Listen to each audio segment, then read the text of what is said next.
and we're live with the fourth panel discussion of the day. The topic of this panel discussion is: Do androids dream of electric sheep? And you might have asked yourself when you read that title, what the hell are they going to talk about, and what does that mean? Well, there's this personification of generative AI and other AI technology that, for whatever reason, it carries some sentience or some intelligence, and those words are broad and hard to define. So we're gonna do our very best to provide you with some thought and some entertainment around what these concepts mean and how they can be reverse engineered to provide some healthy explanations. With that, let's start with a brief introduction from the panelists. John, would you like to start? Sure. John Checo, had a long career in AI back in the 80s and 90s when it was computational decision systems and then expert systems. Took a break and did the cybersecurity thing for a while and kind of now back into the AI show. So glad to be here. Rupert, would you like to go? Yeah, thanks. Hi, everybody. My name is Rupert. I'm the CEO of Wunda. Wunda is a marketing AI company with the purpose to give marketing more soul. We help brands and retailers with a new AI trained to match brands, content, and products with customers' emotional values. From my personal background, I long worked in data management, business intelligence, and machine learning. And in 2015, with this previous wave of AI, I came into that domain and had talks on AI fuel customer experience, how to defend shopping carts, and finally mimicking humans' minds with cognitive AI. I worked for companies like SAS, Groupon, Otto Group, and founded Wunda then in 2016. Wonderful. Well, I think that shapes up some food for thought, simulating what people think. So there is this idea that generative AI has some level of intelligence. It's capable of reasoning and exhibits human characteristics. Why is that? Why are we leaning into this concept that machines have sentience and intelligence? Rupert, if you don't mind, me personally, I think we're just we're using projection. I think in the end, AI is an algorithm with a model and data, and it does its algorithmic calculations, and then it applies to those results words, pixels, sounds, things that we can empathize with, things that have an emotional attachment to. And so what happens is the results that come out of it is we had this unnatural projection or trust. And that being said, there's a great book, Not with a Bug, but with a Sticker, by Kumar and Anderson. And it talks about how we have inherent trust in something that gives us a confident answer, whether the answer is right or wrong. And it's almost like the Dunning-Kruger effect, right? AI is the technology version of Dunning-Kruger. But that's where I kind of see that whole sentience or emotional aspect of it. Maybe to add this, I think one of the many human cognitive biases is that we suppose intelligence or emotional intelligence if the answer is well structured and skillfully formulated. And I think LLMs have a really high level of that. I think this is very neatly formulated, and I think they have put lots of efforts into that the answers are emotional, and maybe let's use this word anthropomorphism. So we see this concept everywhere, either with Pepper as a robot to be a bit neat, human-like, and I think the answering of for example, ChatGPT is made in that way, and I think that's where the company invested lots of time to make it this way, that it really feels a bit of human and empathetic. And even as early as the beginning of civilization, we were projecting our own humanity into objects around us. Yeah. The sun is angry, or the sun is happy. The clouds are happy or angry. We've angered the gods. There are all these projections of the human element in things that are around us. It doesn't help that media has painted this idealistic version that you're going to fall in love with Alexa because she talks to you and she's a woman, and you're a man, and it understands you like a human partner would. So Alexa, don't listen to that. Yeah, gonna get mad. Yeah, or vice versa. Just being engaging with the machine in the absence of another person, you may develop feelings, yeah. positive or negative, right? Um, but what is this founded on? Is this founded on truth? Do machines hold memory and feelings, and they empathize with us, or is this based on something else? Yeah. If I can answer first, John, I think that's a projection. I think there's a wish for social community, which is very strong inside us. And if you look at Japan, where they make funerals for the dog robots and so on, if we look at films like Her, when a system really is empathetic. On the other hand, we have these very martial machines, so from Boston Dynamics, which are doing the opposite. But I think it's in our nature to feel confident and to maybe sometimes I think in the early days this has been more like with training dogs or domestify somebody. But if you think it more as a partnership, I think it meets our need of social community and belonging. Yeah, I'll take a little bit different spin on this, and I'll just go back to sentience and sentiment analysis. Mhm. And I think AI and a lot of these expert systems do a great job of sentiment analysis. And I think that's really important because I think the way you ask a question helps these AI engines develop the answer that you might be looking for. So sentiment analysis is really, really important.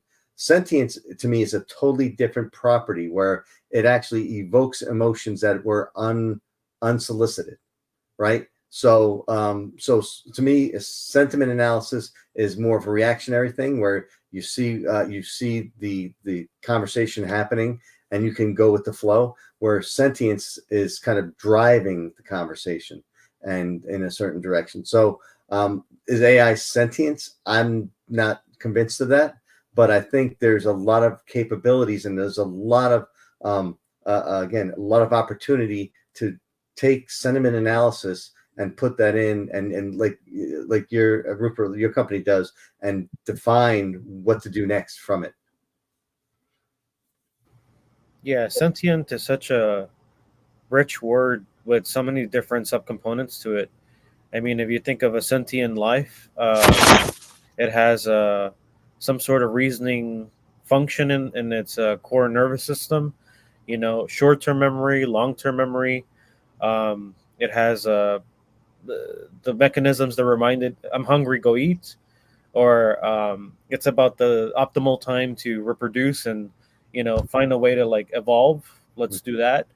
But that requires organs, senses, specialized functionality to navigate a dynamic and complex system. But it also has predators and food sources and a variety of other elements. Um, I don't think that you can so narrowly define intelligence in a narrow way. I think if we're going to look at sentient life, um, you can't talk about how machines don't even regulate their own energy. Hmm. I think there's one step in between with consciousness before we go to sentient, being sentient. So it's What does that Yeah, mean? I agree. I don't want to agree, but I do agree. What is that intermediary step? but you said there's a step between sentience and the model of a sentient being. Yeah. So I think consciousness. So that's maybe not a good year to talk about consciousness, because LLMs are stateless, so they have no representation of the world in this respect.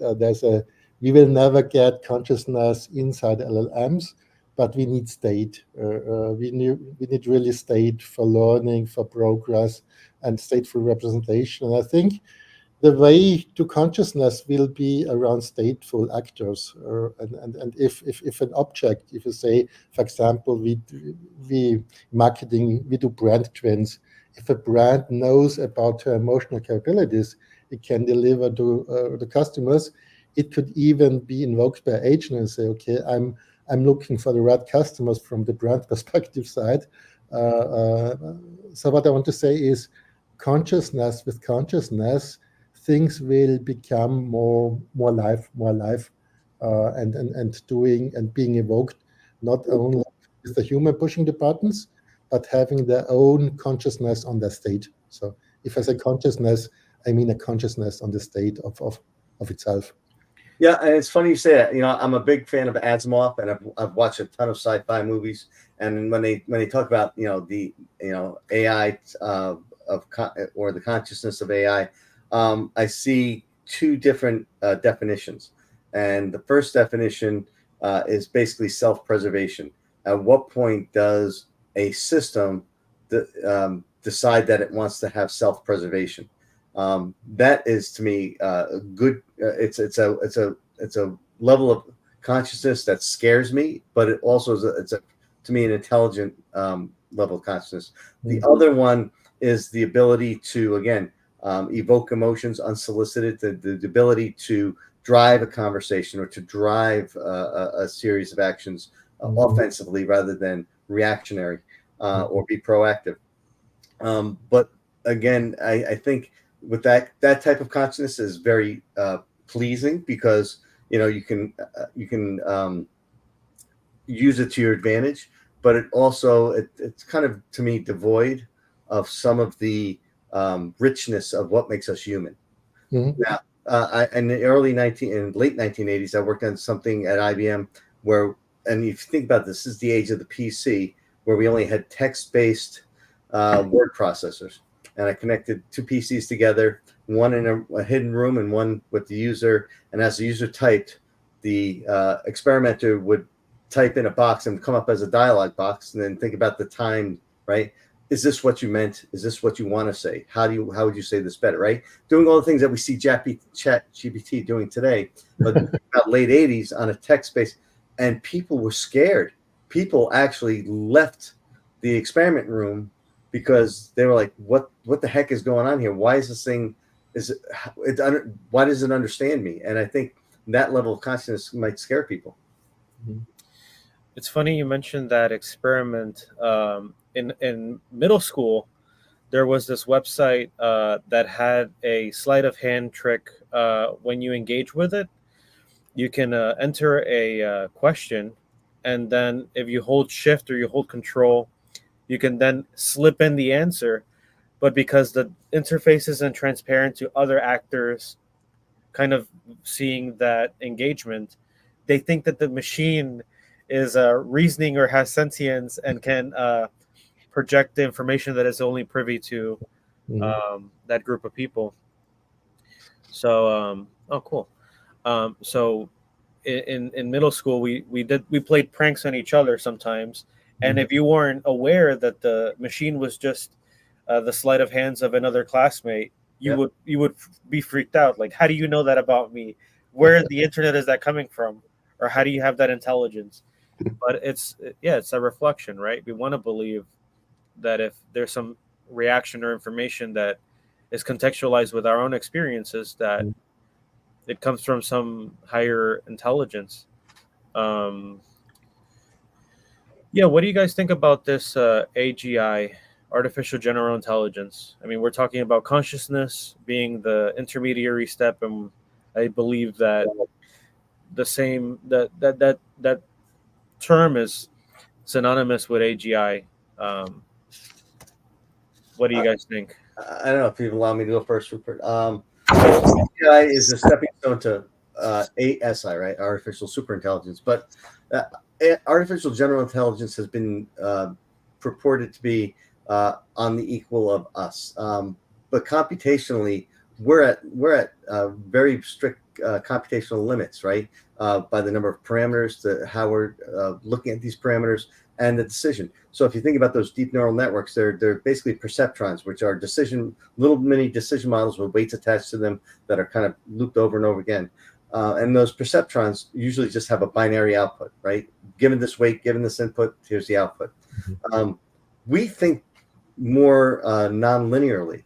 So here we are using a linear computing platform to create non-linear output, and that's where I think that AGI, we'll never reach AGI or ASI using that.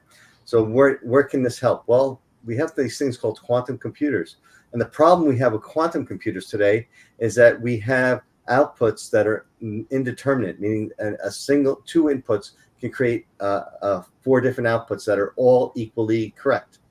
And it's hard to think of, but it's a non-linear type of computing, and we don't have even a third generation or fourth generation programming languages for these quantum computers. However, if you look at the basics of quantum computing, right, having quasi-position answers, and you think about artificial general intelligence having that non-linear type of thought process, it makes perfect sense that these will converge. And when they do converge, when we finally learn how to program these quantum computers in the way that they're made to compute, I think that artificial intelligence engine that goes on that quantum computer will definitely reach AGI. Mm. Yeah, let me add some of my thoughts here. So I think the problem with AGI at first hand is no one defined it right now. So I think we have already 4 or 5 synonyms for that. A as artificial superintelligence or whatever. I think this is a word gymnastics. But if we look at AGI, so if it's, I think one thing is what level of accuracy of the output do we expect? So if we expect 40 to 50% of expert level with some temporary blackouts, hallucinations, then we are almost there, like Sam Altman is saying. This is coming next year. If we expect 70 to 80% expert level, then it will take decades or years to go over there. And the missing links, I think they are quite clear. So it's all what we miss from, it's at least all what we miss from LLMs. It's the reasoning and planning capability on the one hand. So rounding this functional scope with reasoning and planning, I think that's very important. The second thing is AGI covering all domain knowledge, even if those incorporated text bodies are huge already with 100x trillion parameters. I think the world knowledge is more complex, and AGI, in my sense, should cover all the human knowledge in there. And one thing is, I think it's very naive to expect a direct path from single-purpose AI, as we did over the past years in marketing, defining shopping carts or predicting if the customer will buy, to now to AGI. I think the logical next step is, and I think we are now starting that, is to building vertical or functional AI. So vertical, either AI for pharma. I think knowledge graphs are very popular in that respect, or functional AI like marketing AI, because here we can train reasoning and planning at the lower level in a more an expert domain. And I think we need this knowledge to really go up to AGI.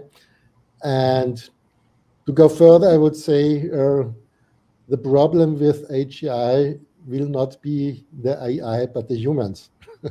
Oh, 100%, man.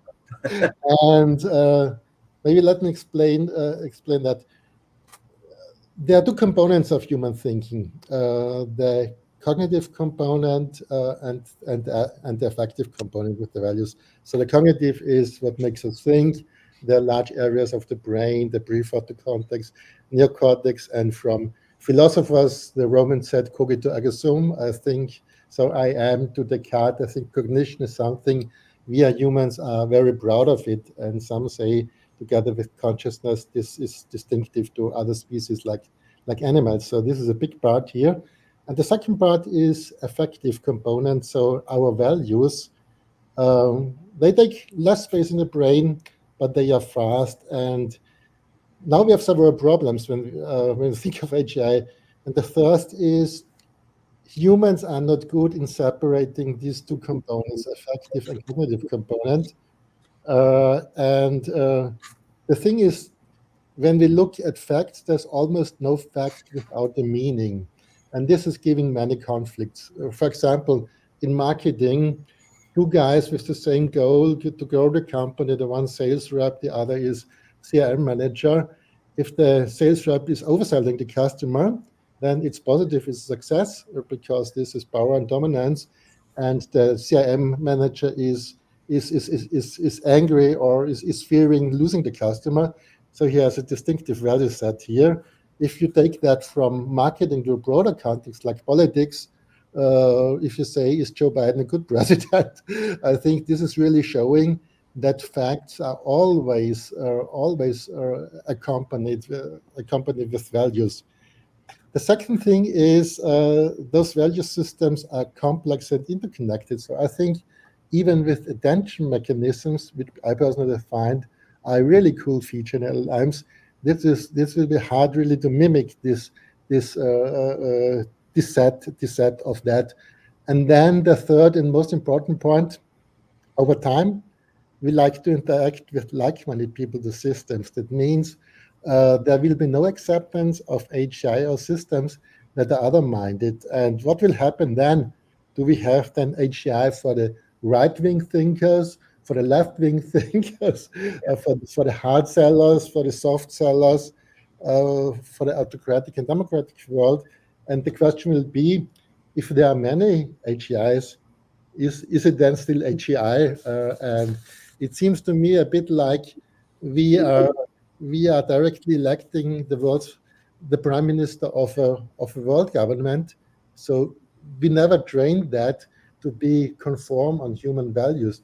And I think this is hard to speak from AGI. So I'm not sure we can technically arrive, but if one AGI really makes sense for this variety of values that accompany facts.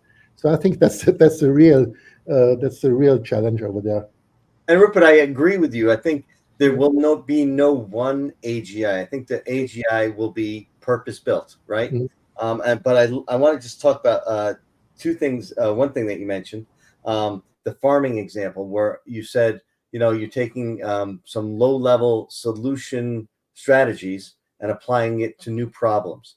To me, that is a really important concept.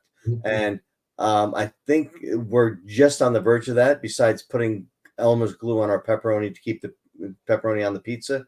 But you think about this, that's a great example of it has a solution process that's trying to apply to new problems. So I think that's a big stepping stone. But I think with AGI, we have to remember what we're using it for. If we want accuracy, there's a lot of expert systems that are arithmetically accurate. There's not a lot of when we talk about LLMs, they're not made to be arithmetically accurate, right? They're made more to be creative or generative, right? And I think we have to start looking at, if we're going to talk AGI, we have to understand what we're using AGI for. Are we using it for creativity or factual data?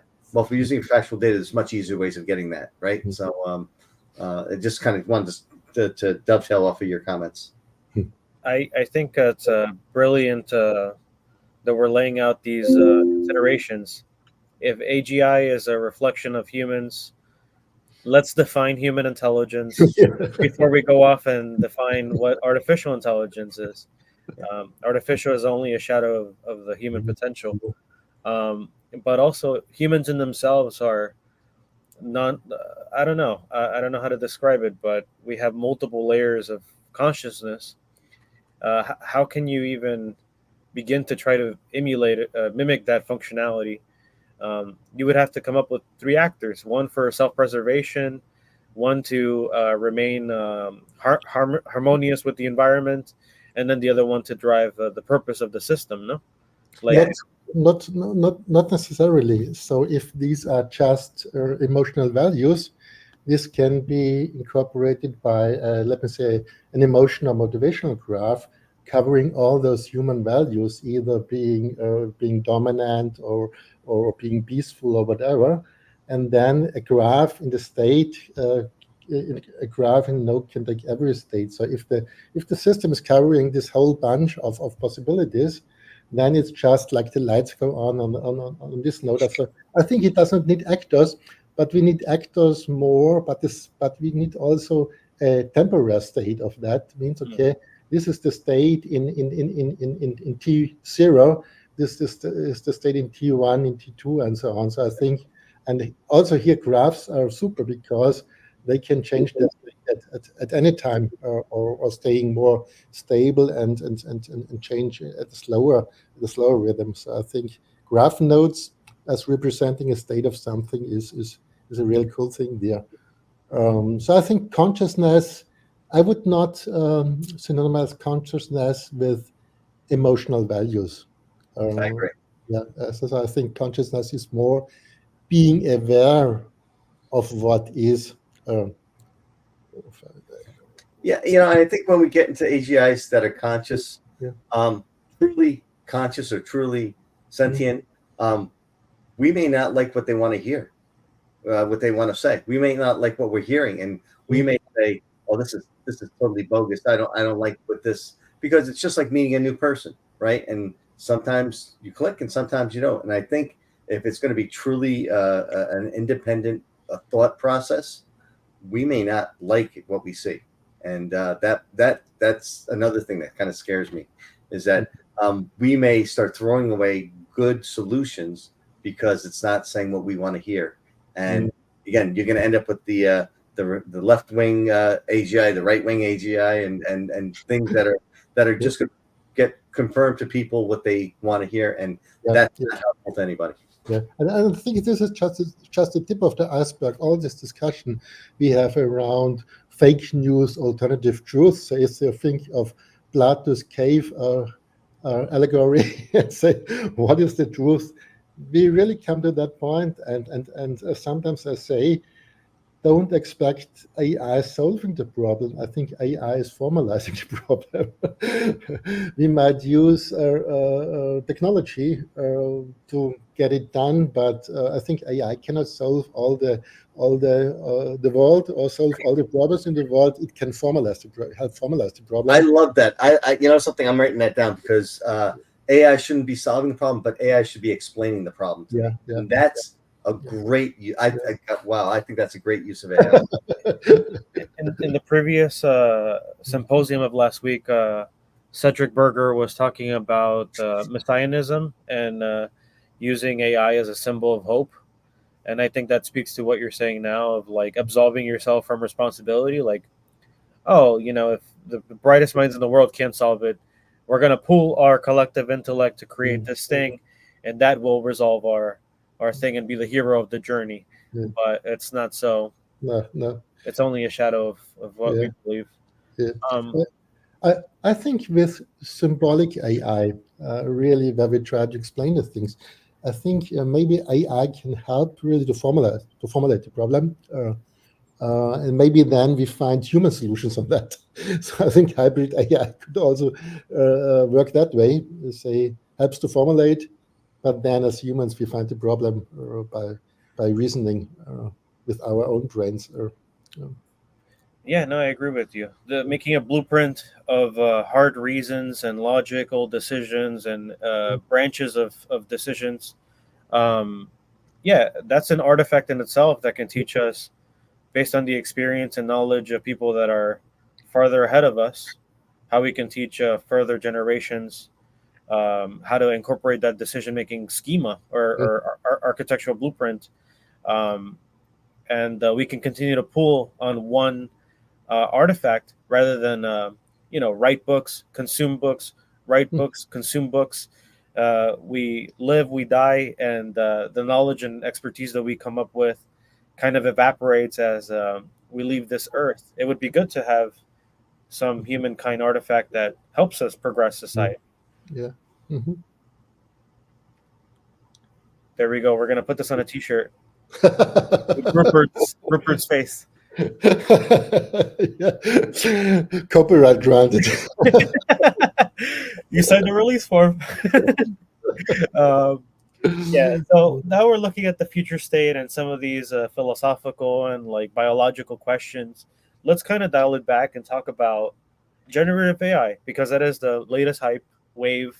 This is the dynamite stick that kind of opened up the door for these conversations, and it wouldn't have artificial intelligence would have stayed behind ivory towers Yeah. if it wasn't because of this getting in the hands of people and giving some spark to their creativity and their imagination.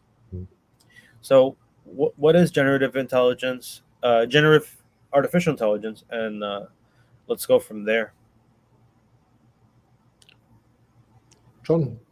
Oh, I mean, the generative, the whole generative portion of this is basically to take uh, existing elements, knowledge, facts, whatever, and to come up with something completely new. Um, Basically, it's not just a matter of selecting the next right, the next best word. I mean, that there's a whole a whole trail of reasoning behind that. But I think it's basically again to try and find new ways of answering your question that may not be a direct copy from, say, a Google search. So that's where I find generative AI to be helpful because it may try to give me ideas of things I've never thought of before. Sometimes not good ideas, and we'll talk about that in a little bit. Mm. Yeah. So I think LLMs or generative AI at the moment, I see it as a 50% expert level. If you are a complete dummy in a domain, I think it helps understanding the most elementary things quite quickly. I'm happy with Gen AI because it really gave AI a new life. I think in 2018-19, it went That down. new Then stage, right? That new. metaverse came, and with Gen AI, AI is back in the game. What I like to do is this attention mechanism. I think it's the first. I think it's the first AI where you really can put in different views, perspective, act as an X or something like that. I think that's pretty new, and I think this leads to some empathetic feeling with that. On the other hand, I think the limitations are coming out every week, month, day. The hallucinations being called stochastic parrots. So I think they neatly formulate something, but they just represent what's in the data. I think this sense of reasoning we had this in the human AI. I think this sense of reasoning they pretend is in the data already too. So there's no real reasoning. But I think in combination, I think the combination is cool with multimodal AI. So use it for image, video, audio generation, text, and so on. I think this is a big progress. But if we go further, me personally, I think LLMs are death end in that way that they will get bigger, a little bit better in the next web prediction, but they will never be able to resonate and plan. So I think this will be done by something beyond LLMs. And generative AI is really for generating something. I think we should take more the word as it is. So we are generating something, text, image, video, or audio output. That's the Yeah, and just to dovetail off of that, because you're saying so many great things. Generative AI has that hallucination aspect to it, right? Because it's generating something. Yeah. And the only reason we know it's hallucination is because we are subject matter experts in the questions we're asking, right? And so we can correct that, right? We can feed it back. But what scares me with this commoditization of Gen AI and LLMs is that people are going to it and asking questions that they don't know the answer to, right? They're asking a pure, so they don't know if the answer that they're getting is actually has an evidence-based Yeah. backing. So that, that scares me because people are going to be relying on that. Like a doctor can use Gen AI to analyze breast cancer or whatever, but they can look at the image and say, yeah, that's correct, or that doesn't make sense. Yeah. But what about the person who doesn't know? And what are we, what are we telling them? How do we prevent them from getting caught up in this hallucination? Yeah, that's a brilliant point. I think if you're expert, you can detect the hallucination. If you're not, you won't detect, and I think that makes a difference. So what I'm a bit afraid of, for example, if you're writing a bachelor or master thesis or all those things, I think that young people will not go through the desert to learn the things that I needed to do in life, but taking a short path via Gen AI and LLMs, and I think that's something. If now generations come up who really miss the knowledge and miss the basic understanding and miss the depth of the domain body, then it's hard to figure out that hallucination. And hallucination for me, I think LLMs are filling the gaps quite creatively. So Yeah. I think they're mixing them, and technically, I would say they are replacing probability by a factual assumption. So in the construction of this generative AI models, they represent some amalgamation, some summary of all these different ideas that they've collected, and produce some sort of mathematical model, right? And then when you engage with it, it retrieves something that looks like what it is that you have produced the model around. A pattern recognition of sorts, yes. Yeah. So this is all rolling the dice in multiple dimensions, basically. This is gambling, but with information that we have assigned a symbolic meaning to it, like some sort of experiential meaning to it. But It's like calling your cousin for the rash that you have on your arm instead of calling a doctor, right? That's the way I view it. He's gonna confidently say, "Rub some radish on it" or whatever. But yeah. I had a very interesting discussion with one of our customers, who is one of the largest advertising agencies in the world.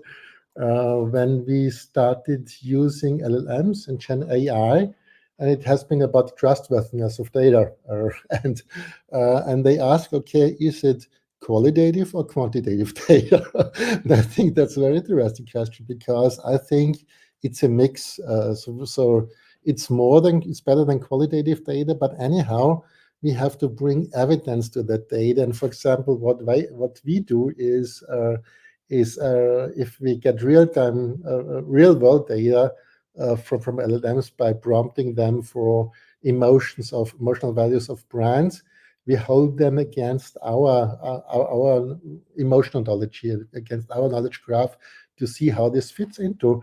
And if you do it this way, the results are astonishingly well, and I would say, and there has been this research design of car brands, where students filled out how they emotionally see the car brands against the results from LLM prompting, and this has been pretty much the same. So in some respect, they are really accurate, but we have to know, we have to understand when they hallucinate. So that's the point. So they don't say attention at this point here. I think part of the problem is also that we've only used language with other humans and other human-like actors. So I think the term or the quote that Peter Drucker says in one of his management books is communication results with the receiver, not the communicator. And the message from the communicator, if it doesn't stick, there's no communication in play. But if you receive a message and you accept it and interpret it, then the communication has been established. So if you're bouncing a message off and the message that resolves back carries the words and the intent that you use, it makes sense that in your contextualization Mm. of that dialogue, you're gonna feel like, okay, this carries some episodic memory. Like we're having a dialogue, we're talking, you And know. that's where sentiment analysis comes in, is really important, right? Understanding how you're asking the question, how someone's asking the question, is really important because you can take apart the questions, right? The bag of words method, and say this is the content of what they're asking, but how they're asking it can give you hints as to why they're asking it, and that kind of goes a lot further in my mind.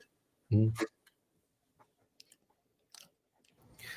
So we have the blueprint. We have to define human intelligence before we can define AGI, and we have to define the scope, whether it's narrow, whether it's vertical, whether it's horizontal, the shape of the intelligence, and then we have to figure out the bias or the purpose of the intelligence, right?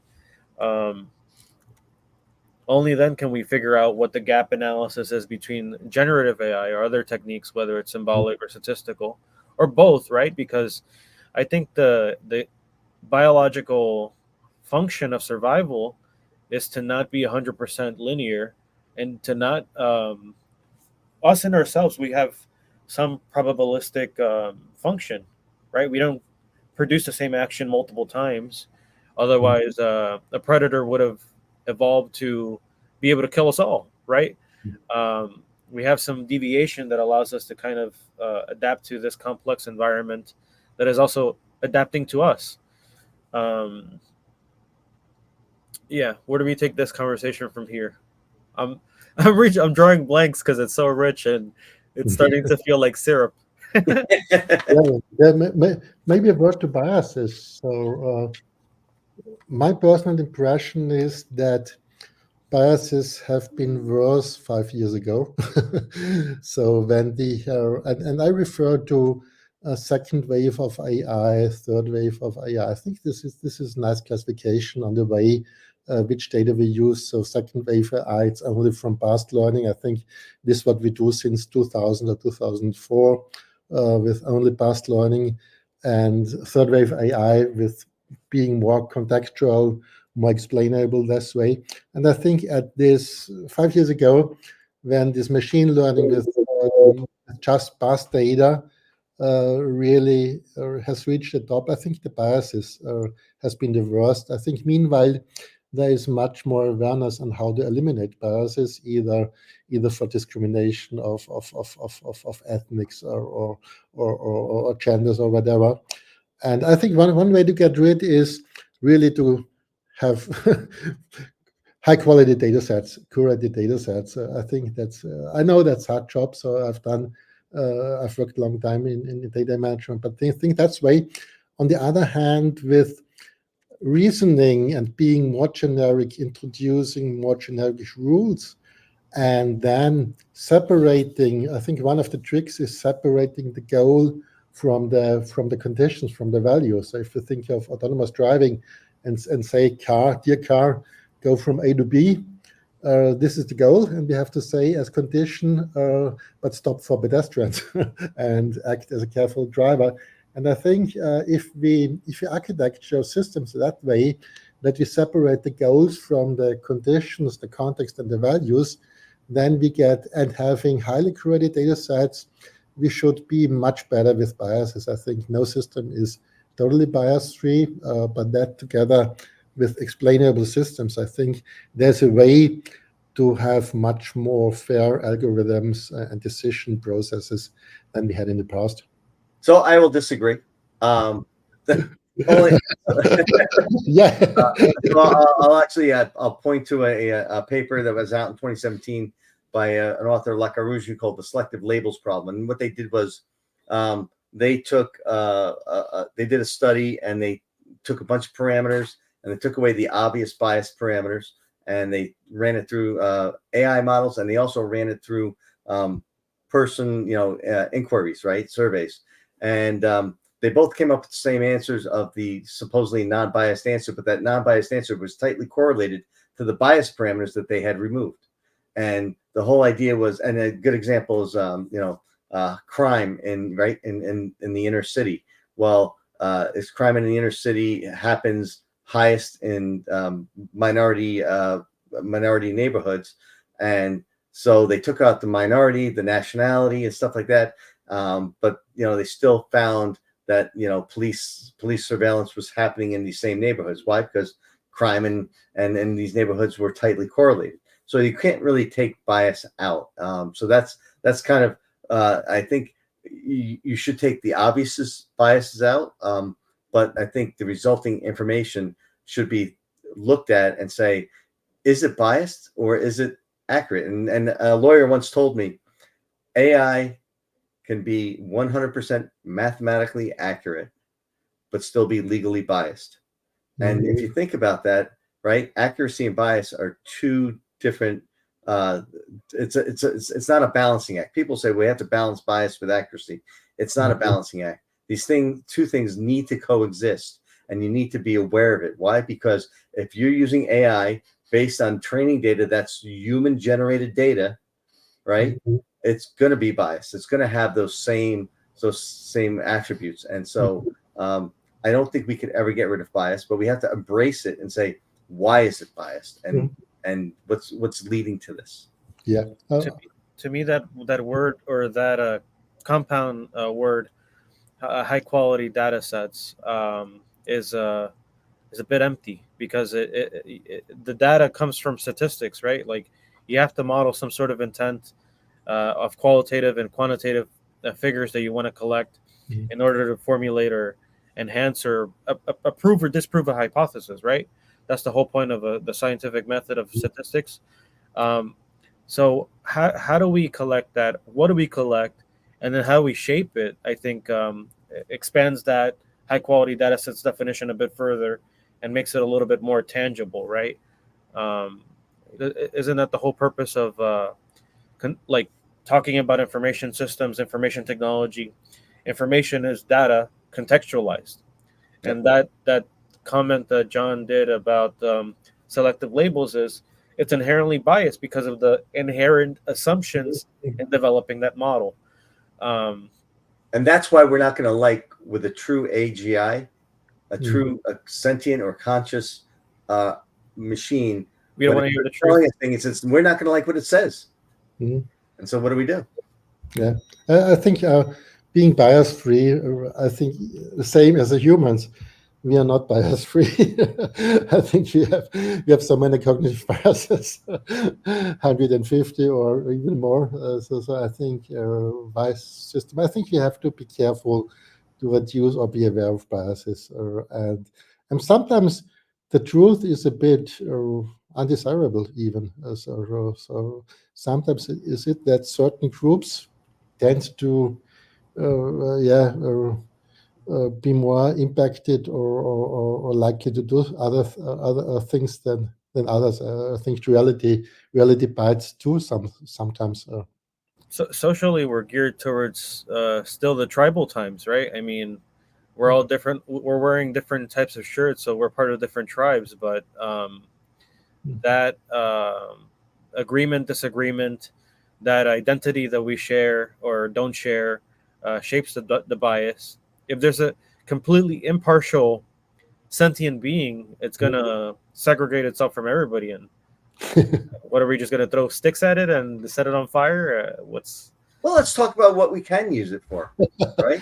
I mean, let's think about this, right? I think we as humans are looking at artificial intelligence or AGI or LLMs.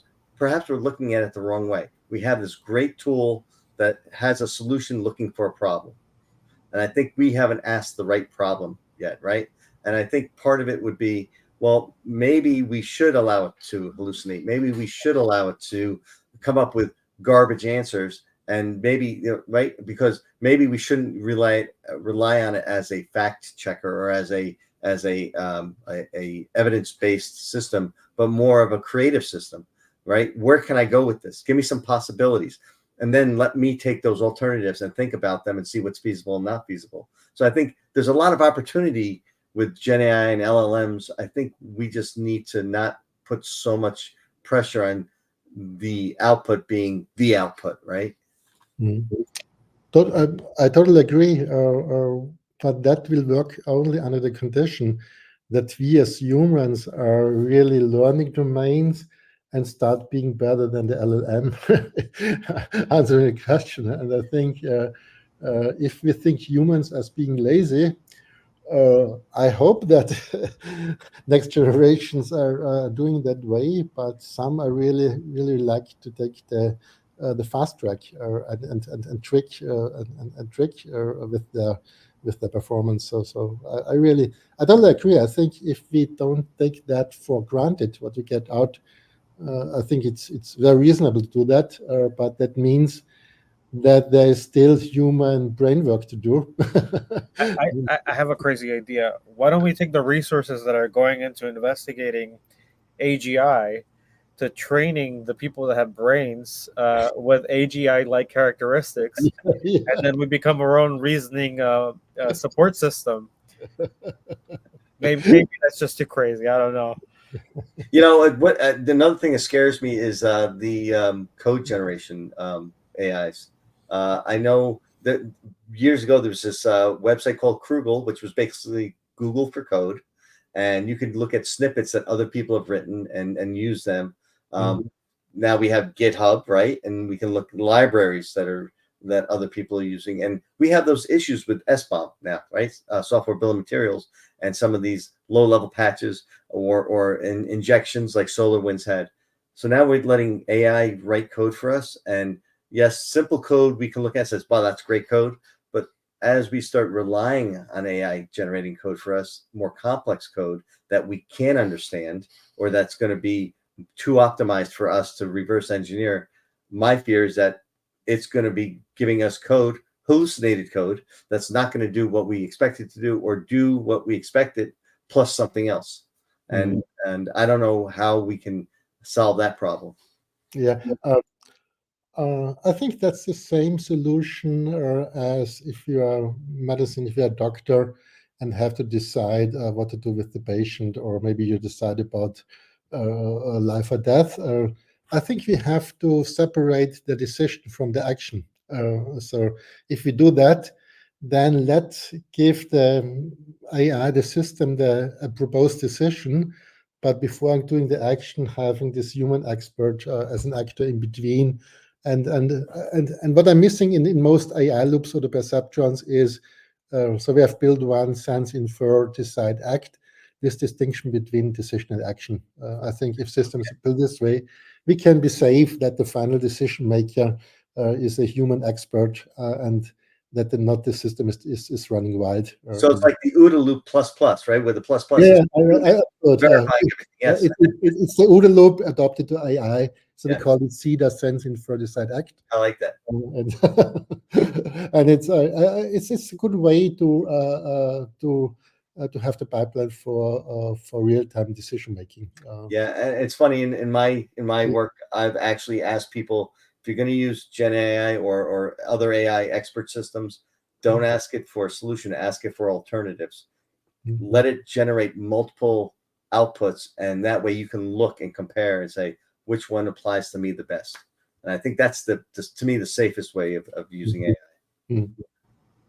How much knowledge and context needs to be modeled for a system to mirror the reasoning capabilities of a person?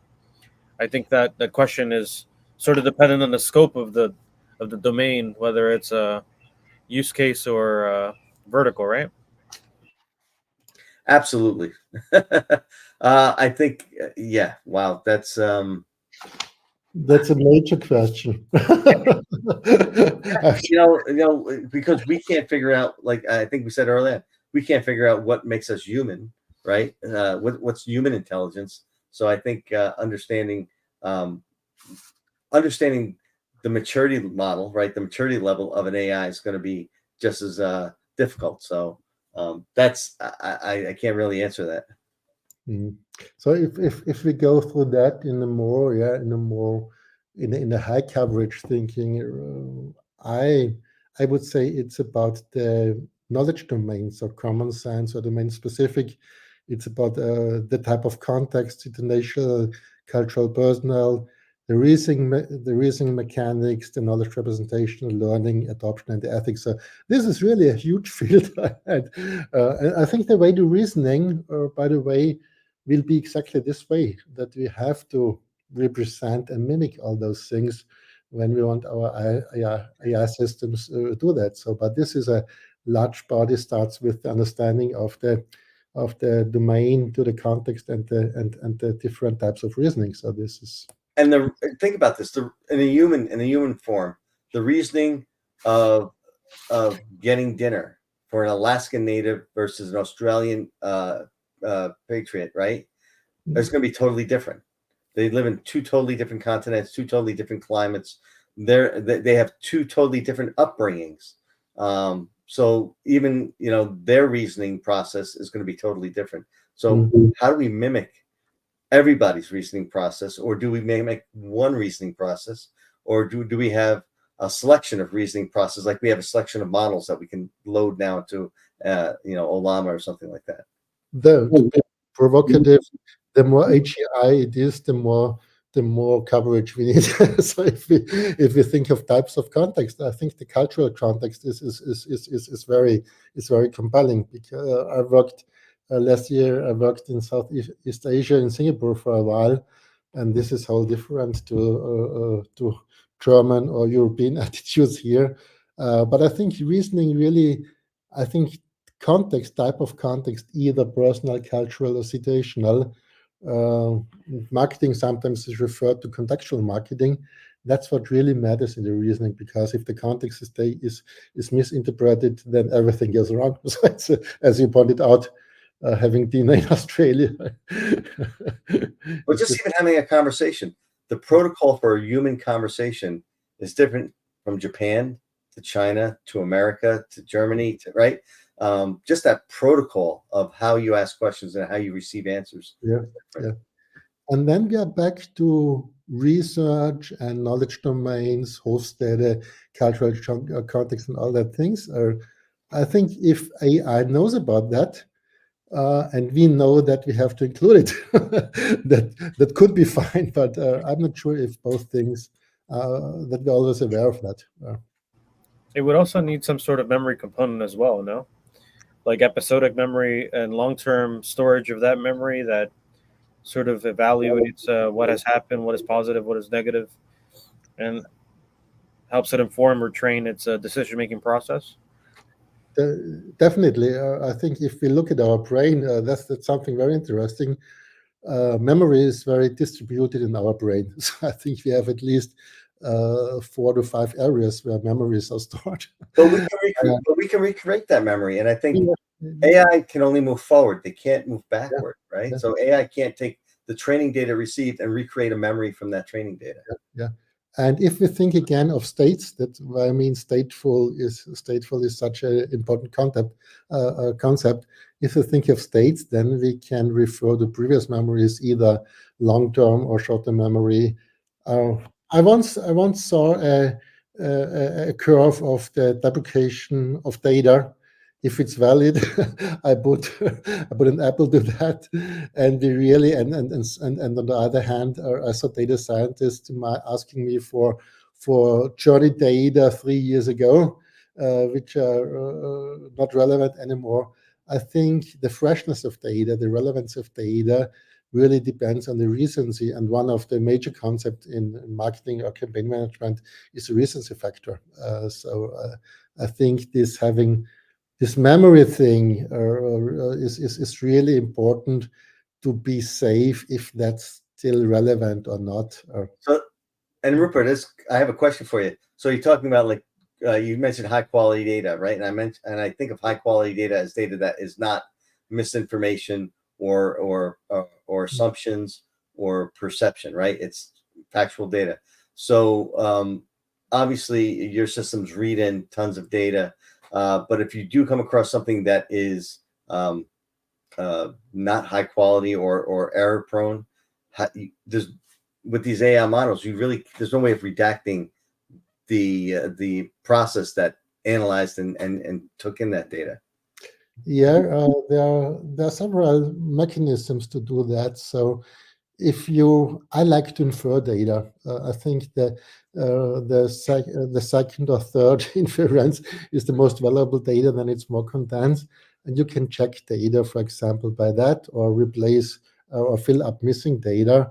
I think if you put data in the context of each other, then you really can improve data quality at a considerable level.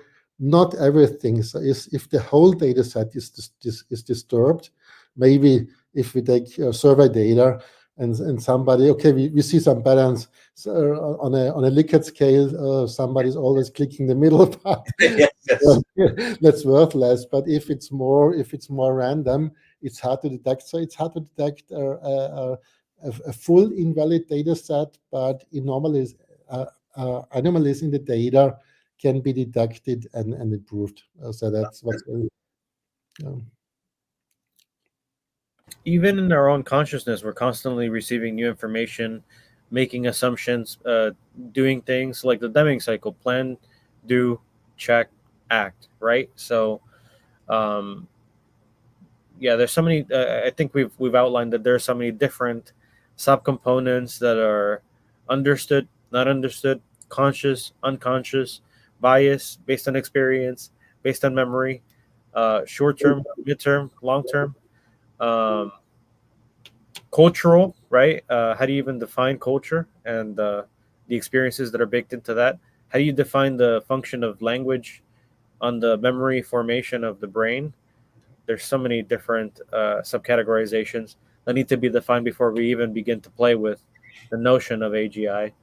Um, so, why is it important to be realistic about AGI's development? yeah, I think in very simple words, I think we expect something coming too soon, and that it solves the problem for us again.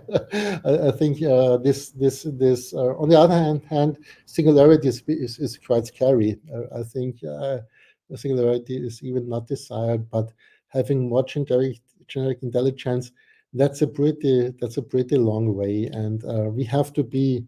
I think we have to be aware of how we are going there, what's necessary to do there, because if we have not a plan, not a clear vision, what are the intermediate steps to go there, we won't achieve it. So that's my we need a plan. Yeah, I agree. I look at the state of AI as the cat's out of the bag. It's like lawn darts, right? The great lawn game where you throw darts up in the air, and found out that kids were hitting each other in the head with it and getting injured. But it was very popular, and you can't take it back, right? So where you take a product off the market, you really can't take AI away from people now. It's commoditized. It's there. So we can only move forward. So we have to make sure that we move forward responsibly. Um, that with the right expectations. I think expectations, or tempering expectations, is really really important, and to understand that it might be misused, abused. So even good high quality data in a great AI system that's always giving you accurate answers can still be misused. And so we have to start looking at some of the ways that AI is going and help steer that. Mhm. Because again, to me, a good AI is something that's not going to tell me what I want to hear. So Mhm. Yeah. In that sense, I totally agree. In that sense, AI is technology, and on the one hand, technology changes everything. That's what Michael Saylor said in 2000 at the First Personalization Summit. And on the other hand, technology can be used for the good and the bad. If we look at autocratic governments like China, I think they are minimizing the costs of observation by AI, more or less. So I think it's not, and it's like dynamite. So the good and the bad are just the other side of the coin. So we really have to try to build them in a good way and make them be used in a good way. Yeah. I agree. So we should divorce ourselves from the romantic idea that AI is going to save the world and sort of rely on ourselves a little bit more to reason and develop and articulate these problems, and then use AI and its limited capacity to help us solve those problems. So you're talking about deferring. the use of AI, that can't Well, happen. no, the cat's out of the bag. Yeah. The Yeah. Pandora's box has been opened. I'm just saying, like, we had this discussion where it's we're putting our trust, our faith on this artificial thing that is a reflection of us, that relies on us to enhance its capabilities, its reasoning, its model, its knowledge, its domain, everything. But at the end of the day, it's us that's creating that machine. So isn't it better served to help us structure problems and break them down rather than us completely relying on them to make decisions on our behalf? Yeah. Yeah, I think also we need to have some responsibility. Like if I'm listening to an AI generated music, okay, I does it affect me? No. Does it affect the creator? Maybe. But if I'm getting an AI generated diagnosis from a doctor, that affects me directly, and maybe I want to know how much AI went into that decision process before I decide to have my left arm removed because of the rash, right? Mhm. I think as consumers, as technologists, we have to make sure that the consumers are given the right level of transparency about what is AI generated and what isn't. Yeah. And to add here, I think AI does not have a built-in value system. If we want to use AI for the good, we have to build in that positive value system to say, okay, the AI do not only the job in achieving goals, but do it this way that is human, like that, that is social, and all those things. So we have to engineer AI that way, that it's for the good. And for example, if we just have an AI system with positive emotional values, the system just acts on positive values. At the moment, for example, for sentiment analysis, we also need the negative values, but this can then be misused to orient on this negative values. So I think it's really a matter of engineering. I think we can make ethical engineering in this way by saying, okay, what are the values the system should orient on to achieve the goals? Yeah. Someone put AI as a tool and it should be used as support, knowing before the rules. I think. I mean, that's fair enough. But you guys just added another layer of complexity, subjectivity, right? What is right and what is wrong is different based on the group perspective and part of whatever part of the spectrum of political agenda that you're on. Mhm. Yeah, I'm left with more questions and more things to look at than answers. But I think we did an excellent job to sort of explode this view of what AGI is, human intellect is, and sort of intermediary steps to mimic consciousness in various model systems. So, do androids dream of electronic sheep? No, not yet. We got to ask Alexa. But I still have the hope that AI is making us smarter as humans. Yeah, I think as long as we can encode factual information in the interface and we can have a natural language dialogue with it. Yeah. Why shouldn't it be like a private tutor that personalizes education for us? Yeah. That'd be really useful. Yeah. And maybe one step back to the coding. I think the candidates where AI is doing more than we expected if it's very formalized. And I think coding, it's a formal language, and all these areas that strongly formalized. I think this is the real nature of AI, where with the replays and the iterations, I think AI can do a better job than in less formalized environments. Yeah. Stefania said that we activated her Alexa. So here's a great hack. We used to do this when I worked at a financial services firm, and Alexa first came out. We'd call people's home lines while they were at work, and we'd leave a message on their answering machine: Alexa, order us 5 pizzas.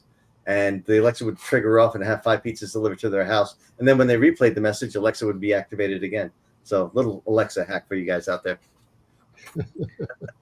I'm gonna go crank call my friends now. Thanks. I had a funny story about these clients. A friend of mine who has been chief innovation officer at SAP he was playing around with those tools with Siri and Alexa, and he instructed Siri by saying, "Okay, call Alexa and tell her she's stupid." And then Siri went into the phone book and found a friend of him to call Alexa. And then Siri was phoning this human, the girl called Alexa, saying she's stupid. Yeah.